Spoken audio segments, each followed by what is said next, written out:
Hannity tonight, breaking new information and more smoking gun evidence about special counsel Robert Mueller's corrupt and extremely biased team of liberal political crusaders that have one singular mission, and that is to destroy your elected president, Donald Trump, and unseat the commander-in-chief.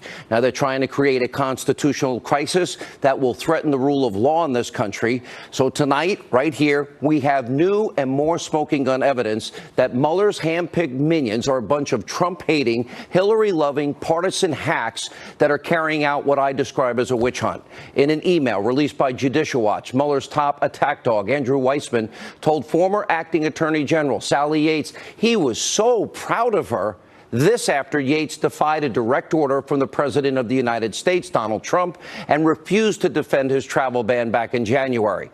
Now, this comes as we are learning more information about Peter Strzok. He's the former FBI counterintelligence official we were telling you about last night that was fired from the Russia investigation for sending those anti-Trump, pro-Clinton text messages. Tonight, Fox News has learned that the Department of Justice is in the process of now turning over Strzok's text messages to the House Intelligence Committee. Now, it is expected to happen in coming days. Now, Strzok is a key player, and he is tied to several of the high-profile cases we've been covering, including the Russian probe. That means Clinton's emails, the anti-Trump dossier, the Pfizer surveillance of a Trump campaign associate. Now, tonight, what we're going to do, we will peel back the layers of this very complex onion. We will expose. It will be easy to see just how crooked and corrupt Mueller and his appointed team really are. Their conduct is something you'd expect in a banana republic, not the United States of America. There is so much fake news and misinformation in the news outlets today. We'll do what we always do. We're going to set the record straight. We'll get to the truth. And tonight we'll explain and we will diagram all of these controversies and the corruption surrounding Mueller's team. Something you'll only see right here on Hannity. And also tonight, the liberal media is spreading even more fake news about President Trump, reporting that the special counsel issued a subpoena to Deutsche Bank for information about bank accounts held by the president and his family. Well, tonight, the president's lawyer is pushing back and saying those reports are flat out false. And Robert Mueller's witch hunt comes at a significant cost to all of us and you, the American people. The tab right now is nearing $7 million and counting. We'll cover all of that and much more in tonight's Breaking News Opening Monologue. All right, tonight, just like we did with Hillary Clinton's giant web of corruption, we are going to actually show you with charts just how corrupt, abusively biased, and political special counsel Robert Mueller and his team of so-called investigators really are. This is on the surface complicated. Stay with us tonight. We're going to set the stage. We will explain and break down everything for you. Let's start with the head of the snake. That would be the special counsel, Robert Mueller. Mueller's credibility is in the gutter tonight with these new discoveries. His conflicts of interest, his clear bias, the corruption are on full display. Mueller is frankly a disgrace to the American justice system and has put the country now on the brink of becoming a banana republic. Here's why. Robert Mueller, former FBI director under Bush and Obama, was first appointed as a special counsel to the Russia probe by Deputy Attorney General Rod Rosenstein. Rosenstein, longtime federal attorney, was only able to appoint Mueller because the Attorney General, Jeff Sessions, you remember, recused himself from the Russia investigation. That was a huge mistake. By the way, he may want to unrecuse himself. Now, you might remember this came after Sessions and Rosenstein encouraged President Trump to fire then FBI Director James Comey over his inappropriate actions in the 2016 Clinton email investigation.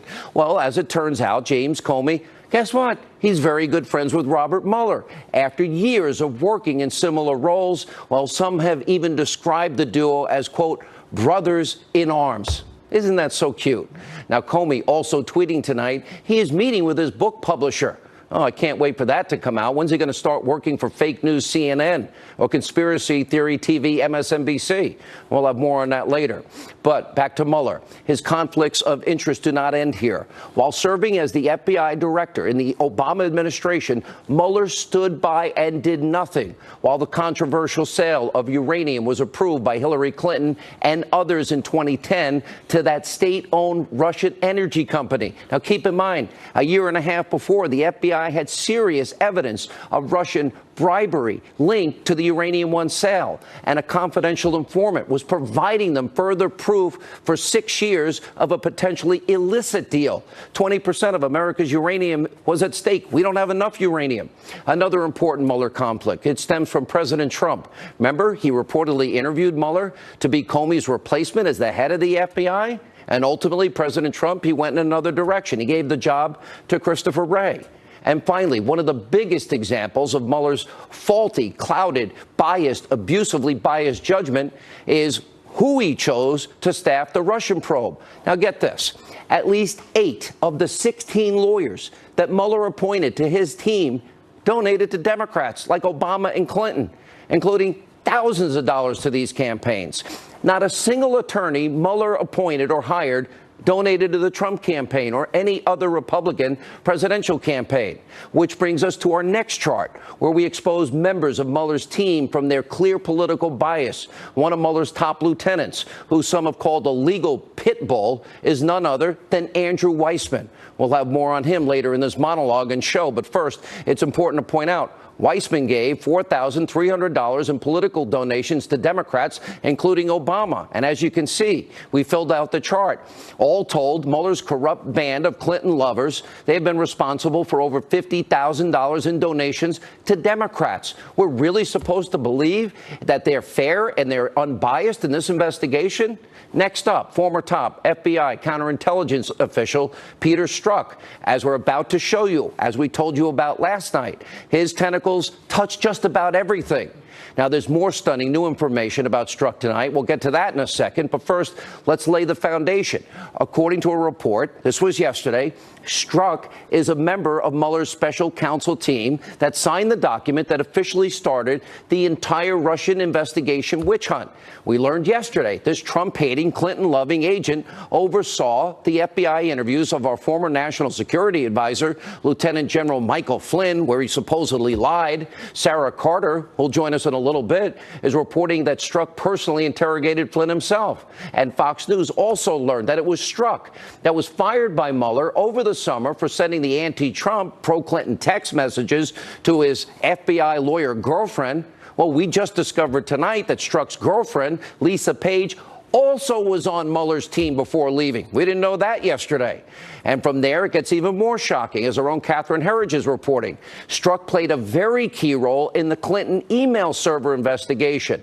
Now, this politicized FBI official even participated in the July 2nd, 2016 interview of then former Secretary of State Hillary Clinton, where conveniently she was not put under oath.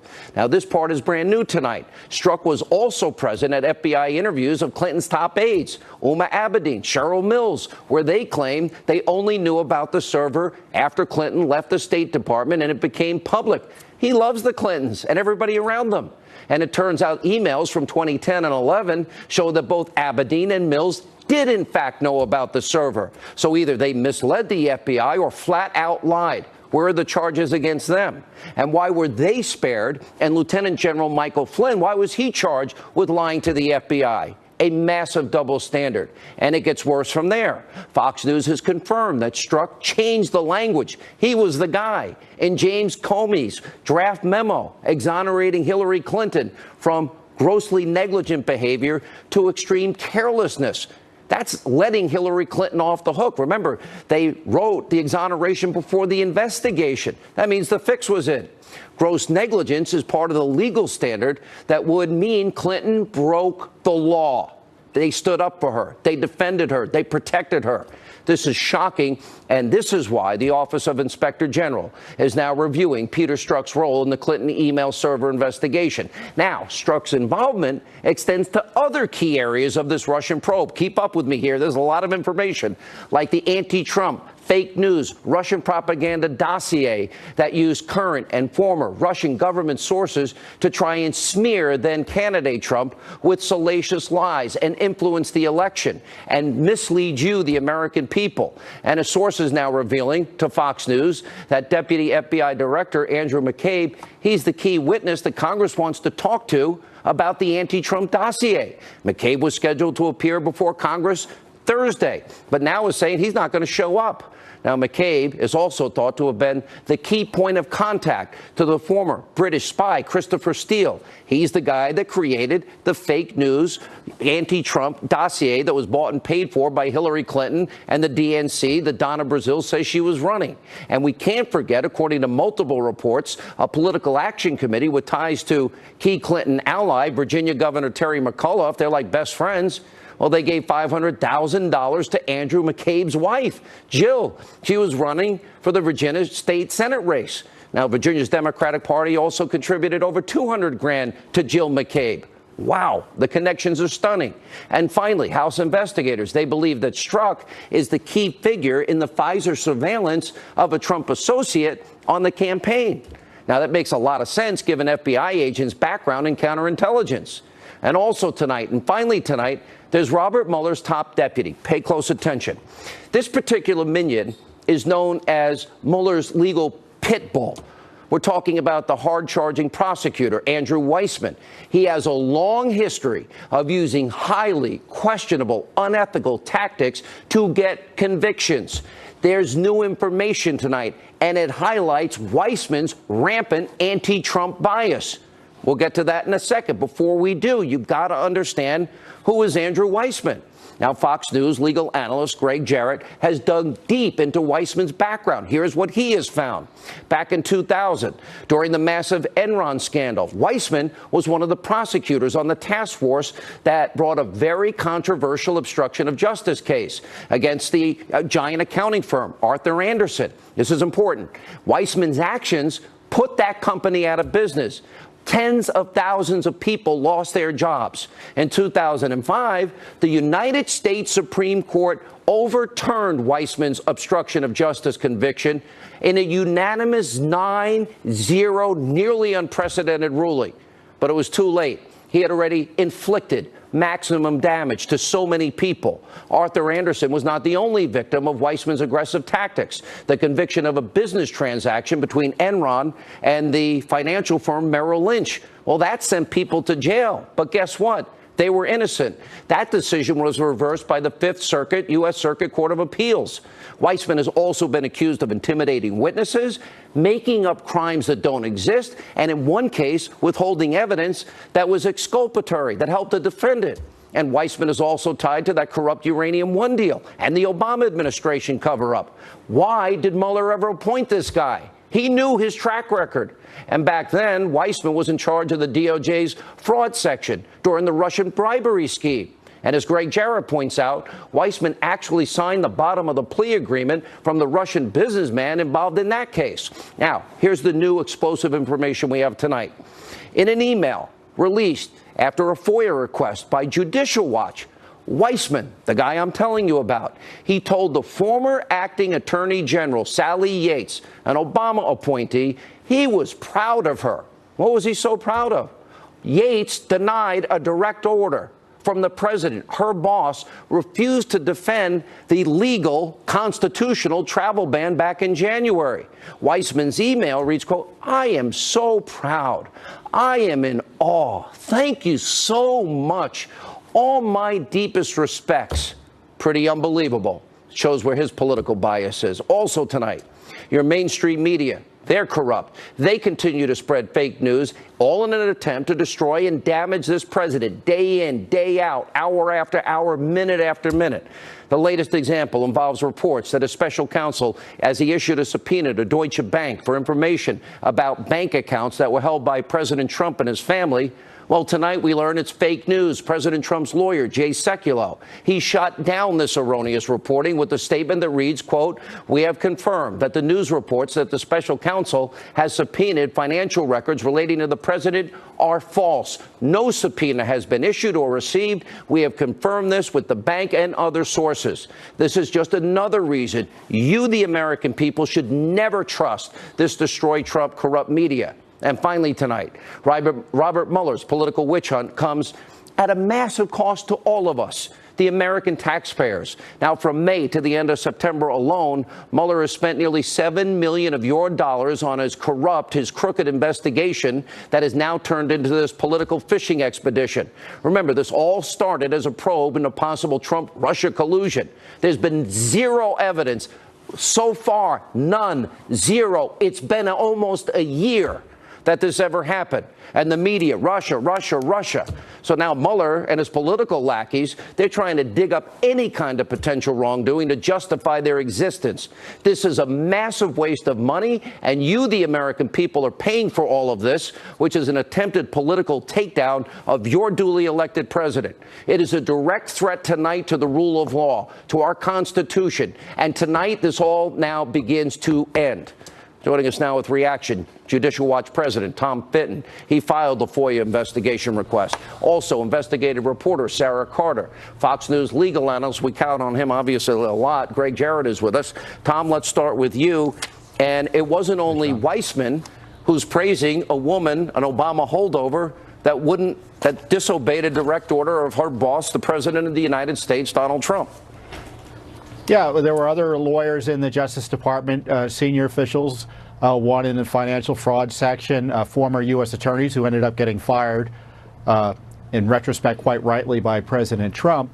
But Weissman, it's very serious because he is the #2 under Mueller, and he was praising misconduct by the former acting Attorney General Sally Yates. She was fired, quite rightly, by President Trump for refusing to follow his direction to defend a lawful regulation, this temporary ban on immigrants from several countries. So this is a real concern for anyone who wants fair administration of justice out of the Mueller investigation. Is he like Strzok compromised? Is he a Trump hater? Because I interpret that as being a Trump hater and a Hillary supporter. Listen, you praise lawlessness against President Trump. I think it's fair to say you don't like President Trump. And he shouldn't be anywhere near this investigation. And it's strike two in the least for the Mueller investigation. We've got Peter Strzok. Now we have Weissman. And if I were General Flynn's lawyers, if I were Manafort's lawyers, I'd be screaming to the courts right now, what is going on here? Why hasn't this been disclosed? Strzok, by the way, he was fired back in July, Sean. Unbelievable. And Mueller and the Justice Department, his nominal supervisors at the Justice Department, withheld this information from the American people in Congress. And I tell you, it's at the point where we may need a special counsel for the special counsel. That's how out of control things are. Sarah Carter, you began this all last night with this guy Strzok and literally, him being removed. Now we find out tonight that the girlfriend is removed, and we find out that the #1 hitman with the most atrocious, unethical background and record and failure, Andrew Weissman. Why was he ever appointed by Robert Mueller with that background? A 9-0 decision, the Fifth Circuit Court of Appeals. Well, I think what's most stunning here is his relationship with Sally Yates and the relationship among the people inside the Department of Justice, that they felt so comfortable sharing these emails with one another on their office email accounts. And not only that, think about the relationship he had with Sally Yates. I think there's a serious conflict of interest here, according to a number of sources that I've spoken with in law enforcement, in the intelligence community. They've said, look, she was after Flynn from the beginning. And if he is this close to her and he has this much respect for her based on a decision where she basically went against the president of the United States, this should be called into question. And, Tom isn't the only one that keeps saying there needs to be a special counsel for a special counsel. I'm hearing that a lot right now. I am too. Greg Jarrett, you are saying tonight in a column that Andrew Weissman must resign or be fired immediately. I don't even know. Why was this man even hired with that atrocious? He wrecked tens of thousands of people's lives. Innocent people went to jail because of Andrew Weissman. Robert Mueller had to know this. Of course, because Weissman worked for Mueller not once but twice as special counsel for the FBI. They're longtime colleagues and friends, which is why Mueller hired him, and maybe hired him because Mueller knew of the hidden political agenda that Weissman harbored. Look, not only should Weissman be fired immediately, but the entire staff of Robert Mueller is rife with corrupt motives and political prejudice. It was entirely stacked against Donald Trump. And so what should happen now? Mueller should be dismissed. The entire staff should be fired, and a new special counsel should be appointed. Who can do it? Well, Rod Rosenstein could do it, but he won't do it because he's conflicted as well. He's both prosecutor and witness in this case. It's like these people all are together in everything. The Attorney General, Jeff Sessions, who recused himself from the case, should unrecuse himself for the sole purpose of firing Mueller and the staff and appointing a new special counsel, and then disassociate himself from any of the oversight. Tom, respond to that. Yeah, I agree. You know, Mr. Mueller is being treated as if he's king of the Justice Department. He's got this enormous budget. I guarantee you there's no other investigation that this Justice Department is conducting that has the resources allocated to it that Mueller has. And it's being used for what? To investigate mortgage fraud? To investigate a penny ante perjury charge that was a result of an ambush interview by an enemy of the president and a supporter of Hillary Clinton?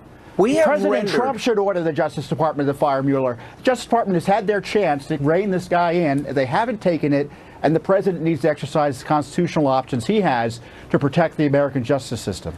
Between the role of Strzok, Sarah, and the role of Comey and the role of everybody else here, Comey writing the letter and Strzok, editing the letter, they were exonerating Hillary before they did the investigation.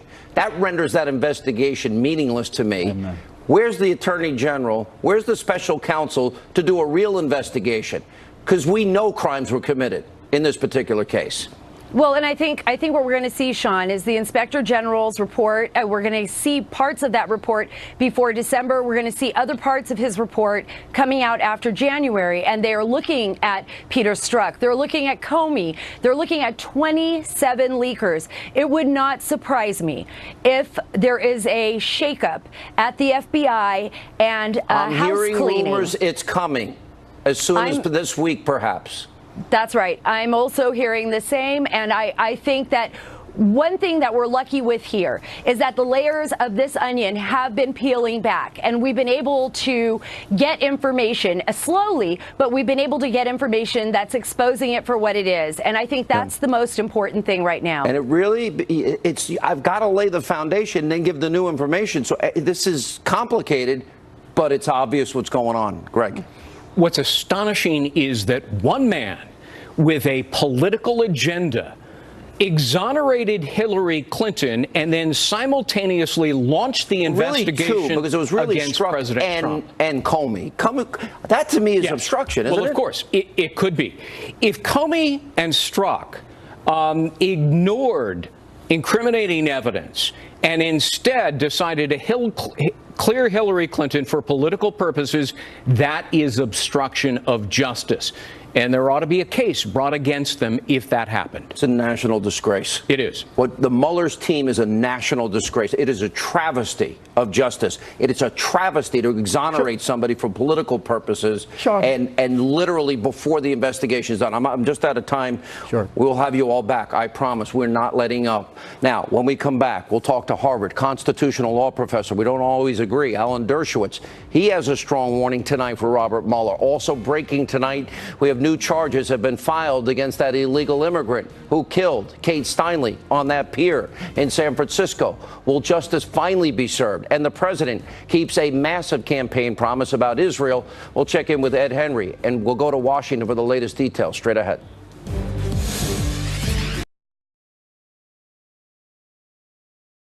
This is a Fox News alert. Just moments ago, we learned that federal officials have, in fact, filed brand new immigration and gun charges against Jose Garcia Zarate, the illegal immigrant responsible for the death of Kate Steinle. Now, he was acquitted of murder and voluntary manslaughter last week. We'll have more updates throughout the night as the story unfolds. Also tonight, we are following another big story. The president is following through on a major campaign promise involving one of our closest allies, the state of Israel. This is big news tonight. Ed Henry is live in D.C. with the details. Ed, as a big supporter of Israel, I've known for years, I believe this is the right thing to do. What's happening? Well, Sean, you're right. It's very controversial, but a campaign promise kept. At 1 p.m. tomorrow, the president will announce at the White House that the U.S. government is officially recognizing Jerusalem as the capital of Israel, and he will direct the State Department to begin the process of moving the U.S. embassy there from Tel Aviv. This upends decades of foreign policy by American presidents in both parties that these issues would be settled by peace talks. It's widely popular, as you noted, with our key ally in the region, Israel, and it's Prime Minister Benjamin Netanyahu who today praised it. But in a phone call, the Palestinian President Mahmoud Abbas expressed his displeasure, saying this will hurt the peace process and possibly injure the prospects for the internationally endorsed two-state solution. While Jordanian and Saudi officials warned this may provoke the global Muslim community, which some experts see as a veiled warning that another intifada could erupt. Though all of this talk of grave consequences was rejected by the president's national security advisor, who says this move can actually help the peace process. Watch. There are options involving the move of an embassy at some point in the future, which I think could be used to gain momentum toward a peace agreement and a solution that works both for Israelis and for Palestinians. Now, you saw from those pictures that some Palestinian protesters tonight are burning photos of President Trump, among other things. So just in case, the State Department is warning American diplomats and their families to avoid Jerusalem's Old City and parts of the West Bank. Meanwhile, Vice President Mike Pence, we should note, is set to arrive in Israel for an official trip in just 11 days. Sean? All right, Ed Henry in Washington. Thank you, Ed. Joining us now, the author of the book, Trumped Up, How Criminalization of Political Differences Endangers Democracy. Harvard Law School professor Alan Dershowitz is with us. Professor, good to see you. Thanks for being back. Thank you. Let me go to this story. It's too important, and it's an issue I know you and I have agreed on over the years.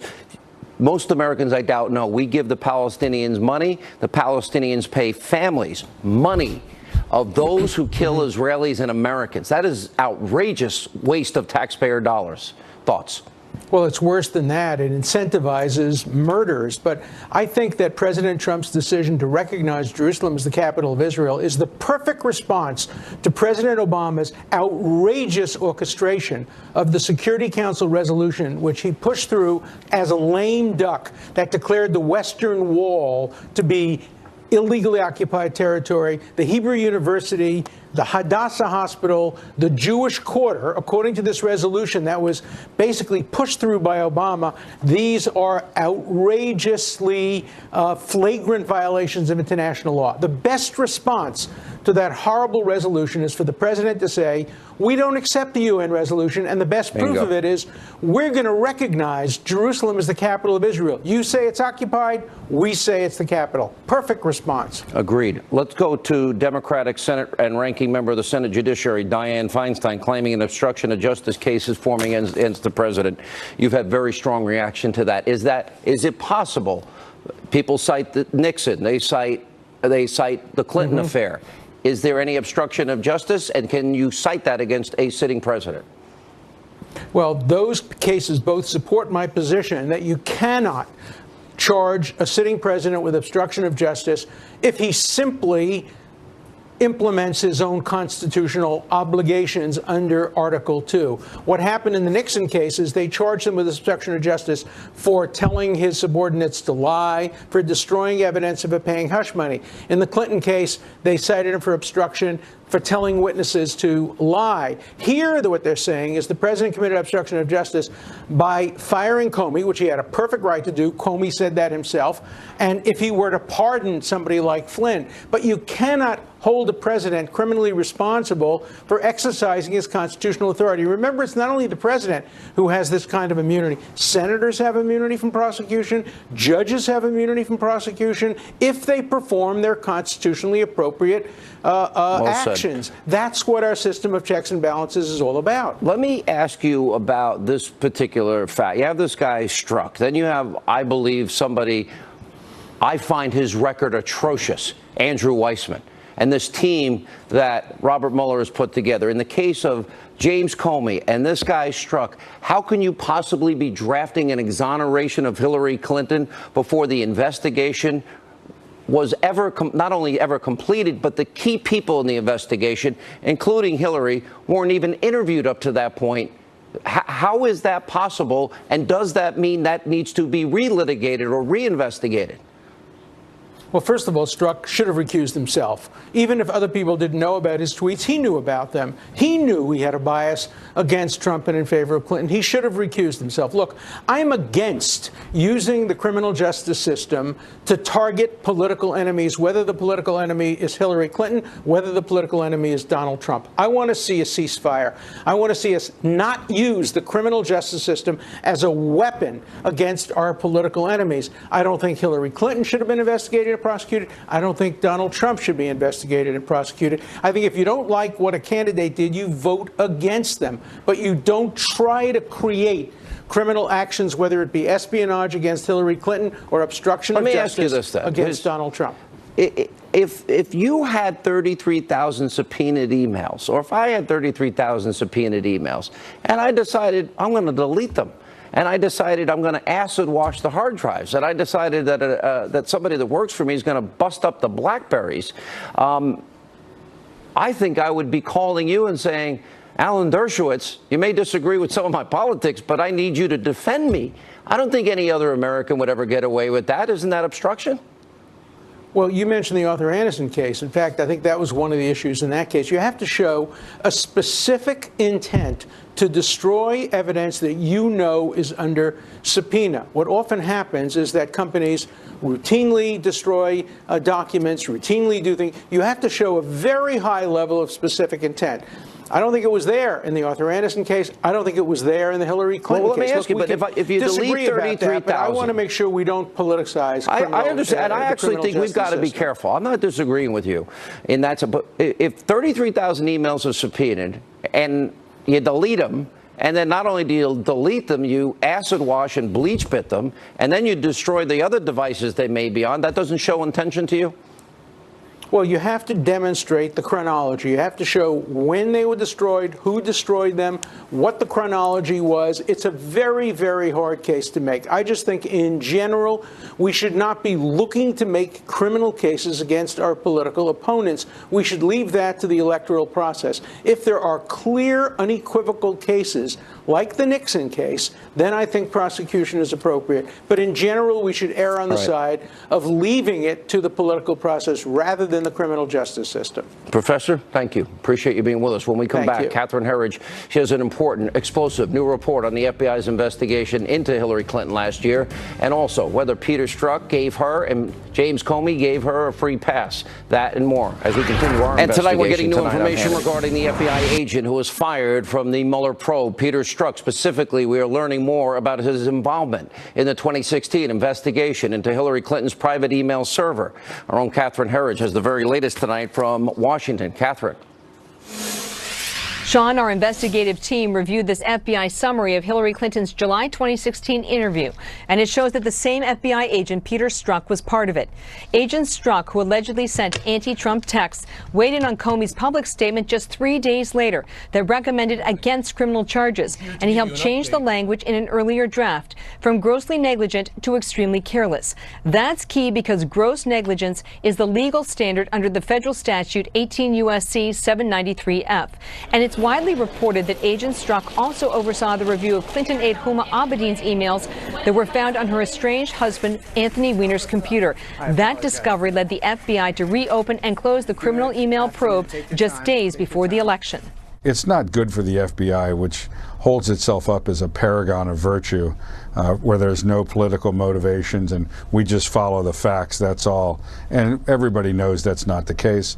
The FBI is an organization of human beings with political interests, political calculations, and of course that happens. FBI Director Christopher Wray, appointed by President Trump, will publicly testify on Capitol Hill Thursday. Sean? All right, Catherine, thank you from Washington. Now, both of my next guests were involved with the investigation into Hillary Clinton's email server scandal. Joining us now, former Intelligence Community Inspector General Charles McCullough and former Republican Congressman, Chairman of the House Oversight Committee, Fox News contributor Jason Chaffetz. Mr. McCullough, let's talk about you and the Clinton campaign planning to fire you over the probe and much more. Tell us about that experience. Well, absolutely. In no uncertain terms, I was told numerous times that because of the probe, that she had intended, had she won, to relieve myself and the State Department IG, that we would be the first two to be let go in her administration. Unbelievable. In retaliation for what we had And look done. at what we have now. The fix was in. You write an exoneration before an investigation. That is called fixing a case. That would send Sean Hannity and maybe everybody but Jason to jail, right? Yes. Yeah, Yes, certainly you're going to have clearance issues, you're going to have employability issues, and most importantly, you're going to have criminal issues for all three of those categories. Absolutely. Former Congressman, well, you're a talk show host now. It's a far better position. Let me take you back July 7th, 2016. You interviewing, you asking questions of James Comey. This is critical, this exchange. Did you review the documents where Congressman Jim Jordan asked her specifically? And she said, quote, "There was nothing marked classified on my emails, either sent or received," end quote. I don't remember reviewing that particular testimony. I'm aware of that being said, though. Did the FBI investigate her statements under oath on this topic? Not to my knowledge. I don't think there's been a referral from Congress. Do you need a referral from Congress to investigate her statements under oath? Sure do. You'll have one. You'll have one in the next few hours. And that happened. Did Hillary lie? And what, James Comey, knowing now, he had long been involved in writing and drafting an exoneration of Hillary before he even interviewed her. Yeah, no, clearly Hillary Clinton did lie under oath. I mean, when Roger Clemens supposedly lied under oath, the Department of Justice indicted him, but Hillary Clinton not so much. You also got to remember, one of the little known facts there is that the Department of Justice, via the FBI, was handing out immunity like candy. And in those immunity agreements, they were not required to cooperate with government officials. You contrast that with General Flynn, who has to plead guilty and has to cooperate. So here you're giving out immunity. These witnesses had no obligation to work with government officials and investigators. And there are still, Sean, to this day, tens of thousands of documents, Hillary Clinton emails that have not been shared with Congress. They are still sitting over at the Department of State. Unbelievable. Wouldn't you, Mr. McCullough, wouldn't you have to now redo this investigation, knowing what we know now about how the fix was in? Absolutely. Absolutely. It's look, the entire campaign over and over was lying. There was collusion. There was coordination between the campaign, between the State Department, between folks on the Hill. As I have said over and over again, this was a very coordinated effort strategically by those three entities to misrepresent what was actually in those emails. What do you make of Mr. Strzok, Congressman? And now we find out that he interviewed Uma Abedin and Cheryl Mills and all of these other people, and he had a pro-Clinton, anti-Trump bias. And then also he was part of the General Flynn the interrogation, which we're now learning, in fact, that Peter Strzok did, the FBI perhaps didn't even tell him it was an investigation. What do you make of all of that? How could somebody that abusively biased and Andrew Weissman, with his atrocious record, ever be appointed by Robert Mueller? Look, Peter Strzok's at the intersection of all of these players in all of these investigations. And it was so bad that Mueller fired him months ago, but has not cooperated with the House Intelligence Committee. They were not providing the documents. They were not going to make them, except for now that it's in the media, we're not going to make them available. Devin Nunes, Trey Gowdy been trying to get at this for a long, long time. And he had this clear bias. Yeah, remember, he's dating, having an affair with another FBI agent. And she was on Mueller's you can team. Watch The Office. Michael Scott doesn't even get away with that. She was stuff. another anti-Trump person on the Mueller team, we learned tonight. All right, thank you both. We appreciate it. We're going to stay on this. When we come back, Liberal Morning Joe, well, he continues to have emotional breakdowns one after another, exposing themselves as the hacks that they are on that network. Later, you won't believe Conspiracy what Theory Congresswoman Nancy TV, Pelosi MSNBC's Liberal Joe is speculating that President Trump's team are going to go to jail for the rest of their lives. You're going to die. Think of it. Watch this. Knowing them, I think they're shocked that the noose is tightening, because I don't know if they were arrogant or just incredibly unself-aware and really dumb about like what the job was about, how important it was, and how under the microscope every move you made would be. I think they just thought they'd go in there and flim-flam and riff through it. You know, and I think they're shocked that the noose is tightening and that people might go to jail. You're exactly right. For the rest of their lives. The stress of it all. Joining us now, author and a Radio American talk show host, Dana Lash, civil rights attorney Daryl Parks. Yeah, it's so entertaining to watch the emotional breakdown that they're both sharing together every day in this national platform. I mean, it's almost, not quite worth watching just for the emotional catharsis you see every day. It's unhinged. They need group therapy right out there on television. Dana.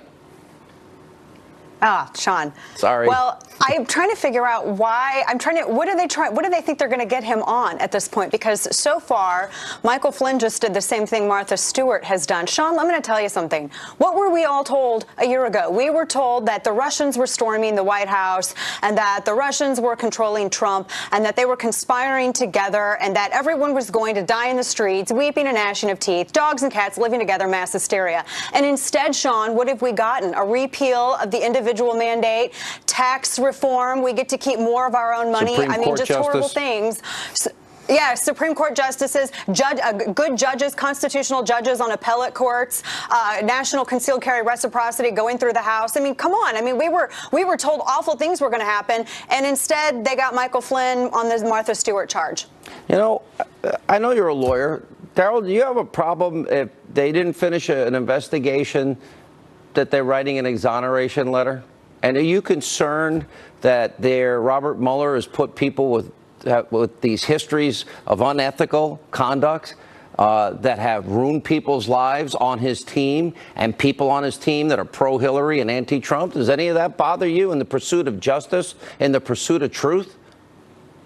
Well, I still believe that Robert Mueller is going to do a thorough investigation. I didn't ask you that. I asked you if these conflicts bother you. No. Yes. I know my question. I think everyone has biases to some degree. You can't say that these people are biased. So you can be pro-Clinton, anti-Trump, express the opinion. You could write an exoneration before an investigation, and as a lawyer, you're cool with that. Listen, Sean. Answer. I still Come on, Daryl, answer that. Let the investigation go through. You have to let the investigation go through, They wrote the exoneration Let the facts come before they did the investigation. You're jumping to conclusions, Sean. Let the investigation go. All right, Dana, quick update. I love how you're pro-Second Amendment. There's something big this week. I want to get this in.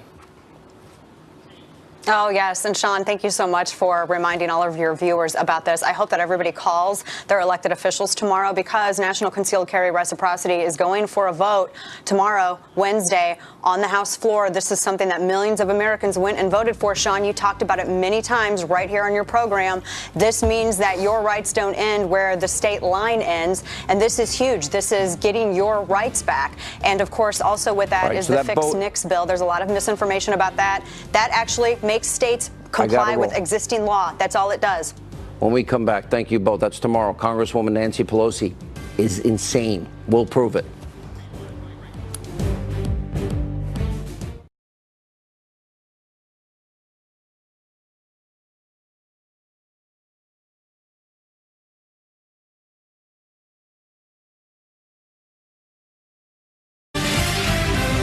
All right, before we go, I got to share Nancy Pelosi's ridiculous, insane reaction to the GOP tax cut plan.